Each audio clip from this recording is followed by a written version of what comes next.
Ya, tolong lisan saya ini panjatkan ke mereka, sampaikan.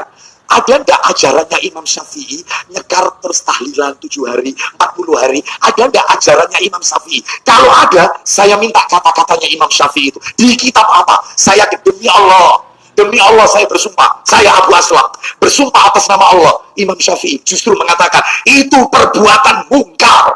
Saya punya kitabnya, Al-Um, kitab terkenalnya Imam Syafi'i. Mereka kalau kita tanya, tunjukkan apa kata mereka? Mazhab siapa ya? Mazhab, cari 4 mazhab, tidak ada yang ngajar. Ujung-ujungnya, Ustaz ini maunya apa sih? Sini wes. Ya, mesti karbe. Kita doakan supaya mereka dapat hidayah. Saya bersumpah atas nama Allah. Stop. Gini Pak Abu Aslam ya, nyekar dalam istilah yang dikenal di masyarakat Indonesia itu datang ke kuburan, ngaji, baca tahlil atau apa kemudian berdoa. Itu istilah nyekar, datang ke kuburan kemudian ngaji atau baca-baca apalah di sana kemudian didoakan terhadap orang yang kita ziarah, itu namanya nyekar Pak Abu Aslam. Oke, Anda kan bersumpah seperti itu. Saya juga bersumpah atas nama Allah, Afandi, kalau Anda bisa membuktikan sumpahmu itu, saya akan hapus channel ini. Ayo kita diskusi Pak Abu Aslam. Saya nantang Anda untuk diskusi Abu Aslam. Assalamualaikum warahmatullahi wabarakatuh. Alhamdulillah wassalatu wassalamu ala Rasulillah wa ala alihi wa sahbihi wa mawala amma ba'du.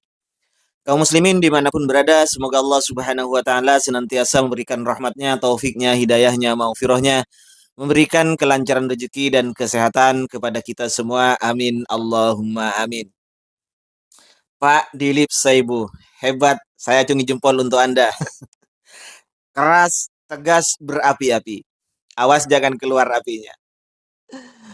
Anda dengan lantangnya mengatakan bahwa saya Abu Aslam, orang yang mengaku mazhab Syafi'i. Silahkan datangkan pendapat Imam Syafi'i yang menyatakan bahwa disunnahkan melakukan tahlilan 7 hari, 40 hari, dan semacamnya. Bahkan yang Anda ketahui katanya adalah yang melarang pendapat Imam Syafi'i.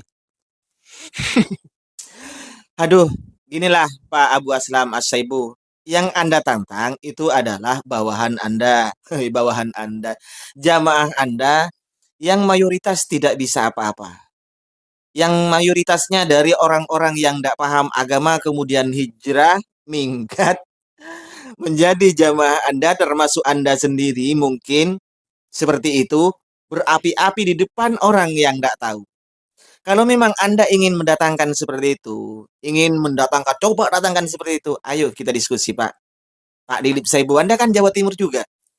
Silakan, tentukan waktunya, ayo kita diskusi. Kalau Anda memang ingin membahas mazhab Syafi'i, ayo. Saya siap untuk Anda. Kita ketemu di mana? Di tengah-tengah aja. Anda kan orang Jawa Timur, kita sama-sama Jawa Timur, Pak. Nggak usah menantang di depan jamaahnya seperti itu dengan berapi-api. Kasihan jamaah Anda bodohi. Anda katanya tahu bahwa Imam Syafi'i itu melarang di dalam kitab Al-Um 40 hari, 7 hari. Aduh, Pak. Kalau memang Anda ingin membahasnya, mazhab Syafi'i apa sih yang dimaksud dengan mazhab Syafi'i? Apakah semua perkataan Imam Syafi'i itu semuanya kemudian itulah mazhab Syafi'i atau bagaimana? Anda harus bahas mana apa yang disebut dengan takhrijul usul alal furu' atau takhrijul furu' alal usul, itu juga Anda bahas. Jadi bagaimana hukum ini tercetus dalam mazhab Syafi'i, itu juga Anda bahas, Pak. Ya. Saya tertarik dengan Anda menyatakan bahwa Imam Syafi'i di dalam kitab Al-Um itu ternyata melarangnya, yakni perbuatan 7 hari, tahlilan 7 hari, 40 hari, 100 hari, dan seterusnya. Ini yang dilarang katanya oleh Anda di dalam kitab Al-Um. Ayo kita buktikan, Pak. Saya menantang Anda, ya. Jangan jamaahnya yang Anda ajak untuk mendatangkan. Silakan, ayo kita sama-sama buka kitab Al-Um. Saya dengan Pak Dilip Saibu aja, Anda usah pakai jamaah-jamaahnya itu. Saya cukup dengan Anda, Pak Dilip Saibu, atau Pak Abu Aslam ya.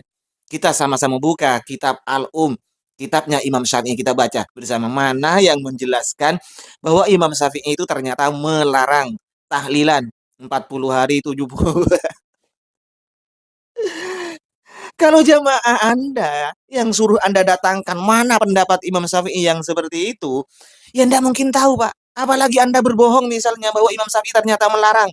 Ya Anda mungkin tahu, baca aja Anda bisa. suruh mendatangkan paling bisanya ya lihat di Mbah Google, tanya sama Mbah Google. Maka apa yang dijawab oleh Mbah Google tergantung orang yang menulisnya.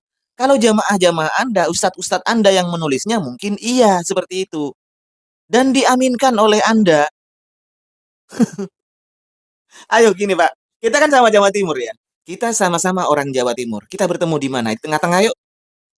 Kapan Anda siapnya? Kita bongkar, kita bahas benarkah memang seperti itu apa yang Anda ucapkan itu, Pak? Oke lah, anggap sekarang Imam Syafi'i itu misalnya, Imam Syafi'i itu menganggap melarang misalnya, seperti itu ya. Nah, dan kalau memang seperti itu, saya akan hapus konten saya ini. Saya akan berhentilah untuk mengkanter orang-orang Wahabi jika Anda memang berhasil membuktikannya bahwa Imam Syafi'i itu memang ternyata melarangnya tahlilan. Ingat ya, tahlilan itu adalah ihda'ut thawab, Pak. Ihda'ut thawab. Nah, di Indonesia dikenal dengan kata tahlilan karena banyak la ilaha illallahnya itu la ilaha illallah, la ilaha illallah. Padahal yang dibacakan bukan hanya la ilaha illallah. Ada ayat suci Al-Quran, kemudian tasbih, tahmid, takbir, dan sebagainya. Kemudian ini pahalanya dihadiahkan, didoakan untuk disampaikan terhadap orang yang meninggal dunia. Itu hakikat dari ihda'ut thawab. Dan kalau memang Anda bisa, bukan hanya dari mazhab Syafi'i yang akan kita bahas. Dari semua mazhab, Hanafi, Maliki, Syafi'i, Hambali, kita bahas yuk. Apa sebenarnya ihda'ut thawab itu? Bahkan dari pendapat Ibnu Taimiyah sendiri, ayo kita jangan tutup-tutupi, Pak. Kita buktikan siapa sebenarnya yang bohong mengatasnamakan Imam Syafi'i ini, ya, Pak. Ya kan memang seperti ini.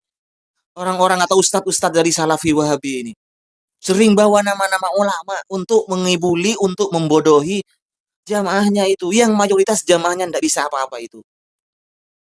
Maka yang disampaikan oleh ustadznya itu disangka sebuah kebenaran. Ayo kita buktikan, pegang kitab Al-Um. Anda buka kitab Al-Um, saya juga akan baca kitab Al-Um itu. Akan kita sama-sama pegang, saya baca, silakan Anda dengarkan, kemudian Anda baca, saya akan mendengarkan. Di mana mahalus syahidnya itu yang menjelaskan bahwa Imam Syafi'i melarangnya. Gitu ya, Pak. Kalau masalah sebenarnya gini loh, Pak. Kalau masalah 7 hari, 40 hari, itu masalah al-awaid fakot. Apa awaid itu? Itu adalah tradisi dan kebiasaan. Nah, kita cari di mazhab Syafi'i itu. Bagaimana hukum tradisi yang dilestarikan, boleh apa enggak, Pak? Ya. Terus itu kita bahas juga masalah di ibadah. Yang dimaksud ibadah yang tidak boleh ditambah-tambah menurut orang Wahabi, membuat ibadah baru seperti tahlilan, maulid, dan semacamnya yang dimaksud orang Wahabi itu selaras enggak dengan yang disampaikan oleh Imam Syafi'i. Ya, jadi Imam Syafi'i kan membagi bid'ah ada dua, hasanah dan sayyi'ah. Benarkah sebagaimana pendapat ustadz-ustadz Wahabi bahwa bid'ah hasanah yang dimaksud oleh Imam Syafi'i dan Syafi'iyah itu hanya sebatas pada sarana-sarana saja? Itu aja, Pak. Ya. Nggak usah banyak-banyak kita bahas itu masalah. Masalah tahlilan, pendapat Anda yang pertama itu bahwa Imam Syafi'i melarang 7 hari, tahlilan 7 hari, 40 hari, dan semacamnya, dan seterusnya. Dan kita bahas kitab al-umnya itu sendiri. Kemudian bid'ah hasanah menurut Imam Syafi'i dan mazhab Syafi'i itu seperti apa? Apa sesuai dengan yang Anda sampaikan atau Ustadz-Ustadz Wahabi sampaikan bahwa ternyata bid'ah hasanah yang dimaksud dalam Syafi'i dan Syafi'iyah adalah masalah sarana. Oke Pak Dilip Saibu, nama saya A. Afandi, menantang Anda untuk membuktikan perkataan Anda sendiri sebenarnya Pak Dilip Saibu. Oke, salam dari Sumeneb Pak Dilip Saibu.